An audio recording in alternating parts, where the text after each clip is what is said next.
Question कब होता है जब बराबर क्या करते जीरो, है ना बच्चे। बताओ देखो मैं आज आपको पूरा कॉन्सेप्ट ही क्लियर कर देता हूं कि इस तरह के बहुत सारे सवाल इस बार एनटीपीसी में दिखे हैं, यानी कि 12th लेवल के एनटीपीसी में भी आएंगे। ऐसा सचिन देखना है कॉन्सेप्ट, मान लो आपको कोई भी क्वाड्रेटिक एक्सप्रेशन दे रखा है, द्विघात व्यंजक दे रखा है ax square plus bx plus c, ये दिया हुआ है, ठीक है ना भाई। यहां देखिए दो केस बनते हैं, ये जो एक्स स्क्वायर का कोफिशिएंट है ना, एक्स स्क्वायर में जिस नंबर से गुणा है वो क्या होता है a, अगर a का मान 0 से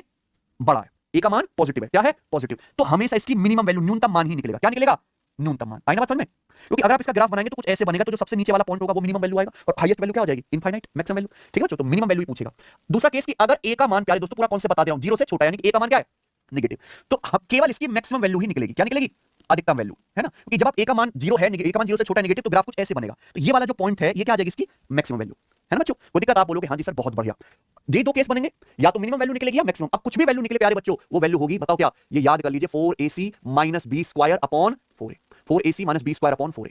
ठीक बच्चों। ये देखो ए पे डिपेंड करता है, ए पे डिपेंड कर रहा है कि आप जो पॉलिनोमियल दे रखा है द्विघात पॉलिनोमियल, आप इसकी मिनिमम वैल्यू निकालते हो या मैक्सिमम वैल्यू निकालते हो, है कि नहीं सचिन। चाहे कुछ भी निकालें हमेशा इसकी मिनिमम या मैक्सिमम वैल्यू होगी, आपको डायरेक्ट शॉर्टकट बता रहा हूं, तरीके और भी हैं, और भी हैं तरीके, लेकिन ये याद कर लोगे पेपर में इतना ज्यादा आ रहा है कि आपका समय बचेगा। क्या होगा 4ac minus B square upon बच्चों 4a, मजा आया, याद कर लीजिए। अब जैसे मुझे आपके सामने ये एक्सप्रेशन दिया हुआ है, यहां देखेंगे एक्स स्क्वायर का कोफिशिएंट क्या है बच्चों, ये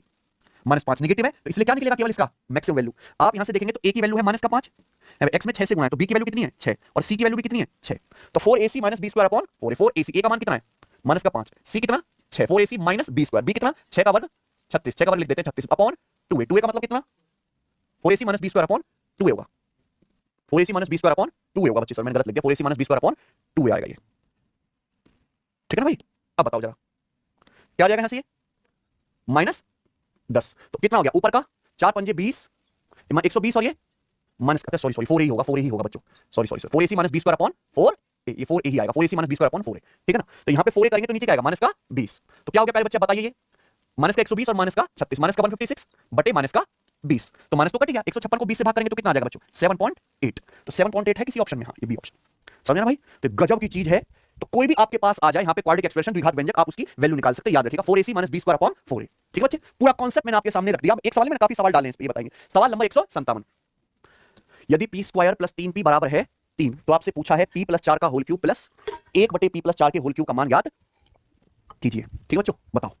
देखो ऐसे सवाल को करने की स्पेशल टेक्निक है, परेशानी क्या हो रही है कि यहां आपको ये p प्लस 4 दिया है कि नहीं सचिन, तो आप p प्लस 4 को क्या मान लो x, कि माना p प्लस 4 जो है वो x है, ये ना सचिन। तो आपसे जो यहां पे पूछा है वो पूछा x का क्यूब प्लस p प्लस 4 को मैंने x माना 1 बटे x का, अगर क्वेश्चन सॉल्व करना है तो मुझे x प्लस 1 बटे x निकालना है केवल, निकल गया ना। अगर p प्लस 4 x है तो यहां से p की वैल्यू कितनी है भाई मेरे, बताओ p प्लस 4 बराबर x है, तो p का मान है x माइनस 4, और यहां रख दो, सवाल खुद पे खुद सॉल्व होगा, आपको नहीं करना पड़ेगा। p की वैल्यू x माइनस 4 यहां रखेंगे तो p का स्क्वायर क्या आ गया बच्चों x square minus 8x plus 16, और 3p कितना आ गया भाई इसका 3 गुना, 3p कितना 3x माइनस 12 बराबर 3, बताइए बच्चों, तो हो गया x square minus 8x plus 3x minus का 5x, 16 minus 12 4, 4 minus 3 1 equal to 0 आ गया ना। x square minus 5x plus 1 equal to 0, अगर हम यहाँ पे दोनों तरफ x से डिवाइड करते हैं तो x स्क्वायर बटे x प्लस ये क्या आ गया 1 बटे x, और माइनस 5x बटे -5 उधर जाएगा तो क्या आ गया x प्लस 1 बटे x 5 है, तो x क्यूब प्लस 1 बटे x क्यूब क्या k क्यूब माइनस 3k, यानी कि 125 माइनस 15 110, ठीक है ना। और भी तरीके हैं करने के, ये कभी धोखा नहीं देता आपको, है कि नहीं सचिन। आगे चलें, ये बताओ